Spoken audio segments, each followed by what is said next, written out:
We are at the woodlands that go into where the horseshoe tree vortex is in the portal at Settle, and I'm going to set off up this hill in a minute, which I'll pan around to and show you. But I just want to explain a little bit about these rocks that have always been here as far as I know, that seem to sort of run up the line of the wall. It's almost like a boundary type thing, because the wall definitely runs up parallel to them. But you might see if I zoom in, we have right next to the wall there actual boulder. They're all around the same size, I say about 2 feet across by about 1.5 feet high, and they're just placed in a row, as you'll see in a second. I'm going to take you right round now, moving away towards the east of the actual portal vortex, and we're going to be going up this hill here, up to the cave which I'm panning on now. It's the entrance to there. What's interesting is, as you see as I pan back out, we have more of these stones actually in a line right along the boundary, that almost like taking you as stepping stones up to the actual cave entrance there. Okay, I'm about halfway up the hill now, getting a bit breathless. You can see why I didn't come when I come up here so quickly. I'll just pan across here. A couple of things you can see from here. There's the altar that Helen got drawn to and saw a brown apparition at. That's just off to the south east of the vortex horseshoe trees, which are down in these woods here. And as you can see, if I pan back out again, I hope you can see on this, to the right of me we've got this massive hillside coming down, right, a gradient at about a good 50 degrees or so, and then we've got the portal where that tree is right in the middle of the picture there. I should say the vortex of the portal.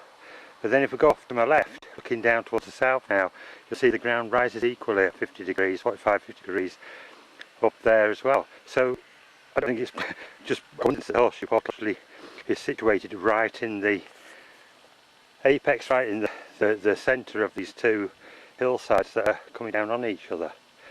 There's something else that I've just found right halfway up this hill.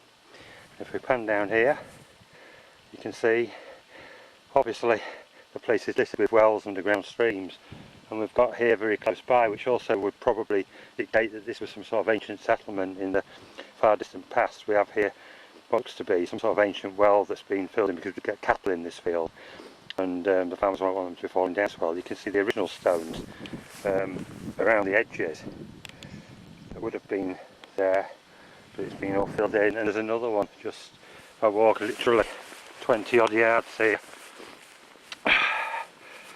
There we go again, we've got another one which probably is some sort of underground stream that connects with that one there.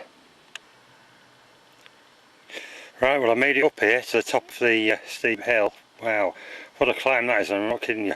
So pan round, you'll see it's about, I'd say about a good 75 degrees as you come down here. I mean, that's unbelievable, and it's just a heck of a climb, and you're writing that in about 300 or 400 metres. Whew, just get my breath back a bit. I'm just going to show you down here now from the top of here. You can actually see the two, keep the camera steady, you can see the two wells that I talked about. There they are, look. And what again is interesting for me as a amateur archaeologist, as well as everything else I like to do and find out about these things with the portals and the engines, there seems to be, I might not pick up on the camera, but there's a ridge there that runs off to the north, approximate north, and it's got a line of these stones again, just like the ones that we had that are coming to the two wells, the stones that we had going down by the boundary wall there, down to the portal vortex. I'm running all the way up here, as you can see, up to the top. Now, amongst the things that I was expecting to find up here, which was one probably an entrance to a cave, disappointment. This obviously is not the cave that the gentleman that they call the Jesus man, I think his name was Gerald, stayed in. It can't have been this one, unless he came up here and somehow he managed to go through these rocks, which, if we look at other legends from around the world where portals have been situated, there is evidence that that can happen, or supposedly can happen. So it may be, all I know is it was above Settle, and this is the nearest one above Settle that I thought could be a cave. You can see there's nothing to indicate here apart from natural rock that there's any sort of cave entrance that is blocked up. Apart from what we always find now, people that love to come out into the countryside, keep these energies, you know, working in the most proper way, but as human beings we have to do what we do and leave all our litter behind.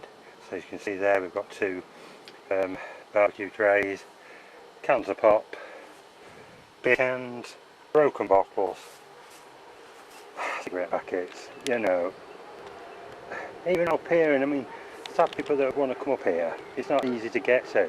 Yeah, this is how we treat and respect Mother Nature. Unbelievable. Anyway, I'm just going to pan right across here, because this hillside here that you're seeing in the camera now, which is down towards the portal vortex, this hill that I mentioned earlier, just above these two wells, is where Helen envisaged sort of a line of standing stones coming down that would have gone close to the portal into a stone circle in this adjacent field just here underneath the altar.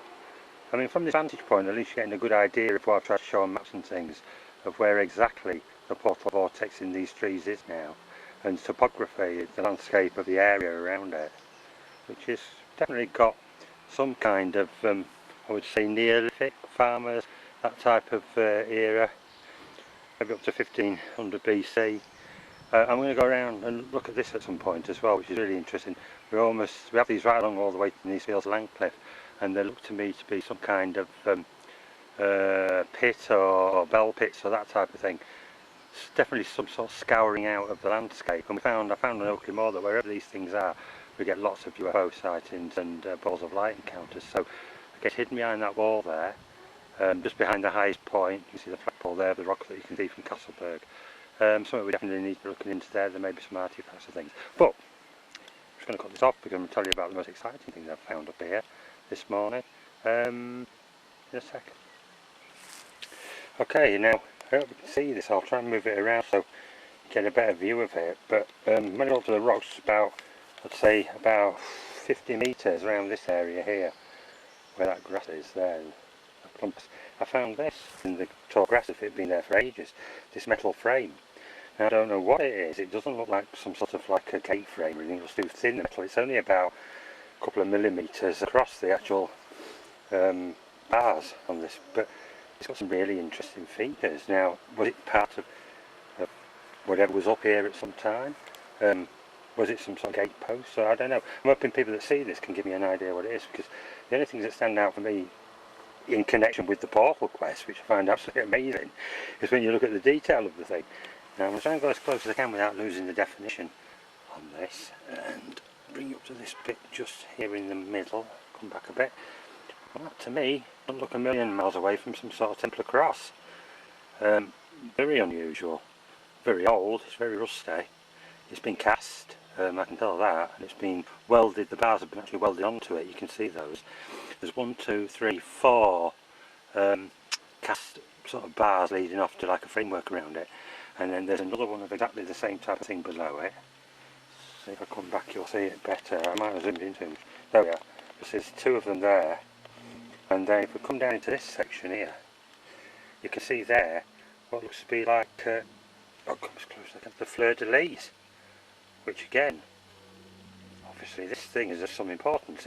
I can't see it just being in the middle of nowhere, if it's some sort of like gate fitting, or unless it was brought here, unless there was a hole here in this rock structure and this was almost like a gate into it. I don't know, there's nothing around the area, it seems just wooden fencing and things, so there doesn't seem to be anything that connects with what it is, which I find very odd. I'm going to put it somewhere safe so I can have a further look at this, because I can't actually get it down.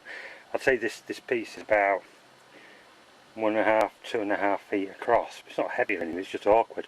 I've got loads of luggage with me, so I'm going to put it somewhere and come back and have a proper look at this, but at least we've got it on camera. Don't expect to find anything like this here. On this top one here, it's some sort of thing like it's like a 4, all I can say, it's like club sign on a card. Really odd. I don't know if it's picking up that, but it's picking up almost like a club sign on a card. If anybody can tell me what these symbols mean or what they are, I'll just move it over. There's nothing on the other side, it's just all just welded.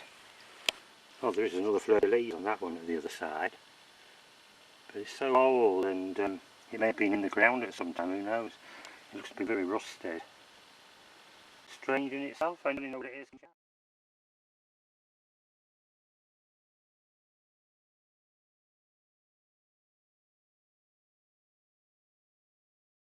He's on some stones now. I have to go back down now because he's there. Right, okay, you won't believe it. He's there. Can you see him?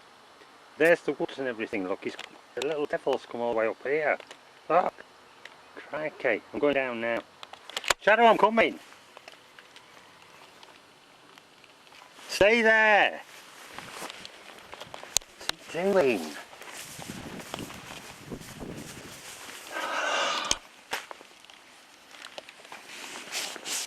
Shadow.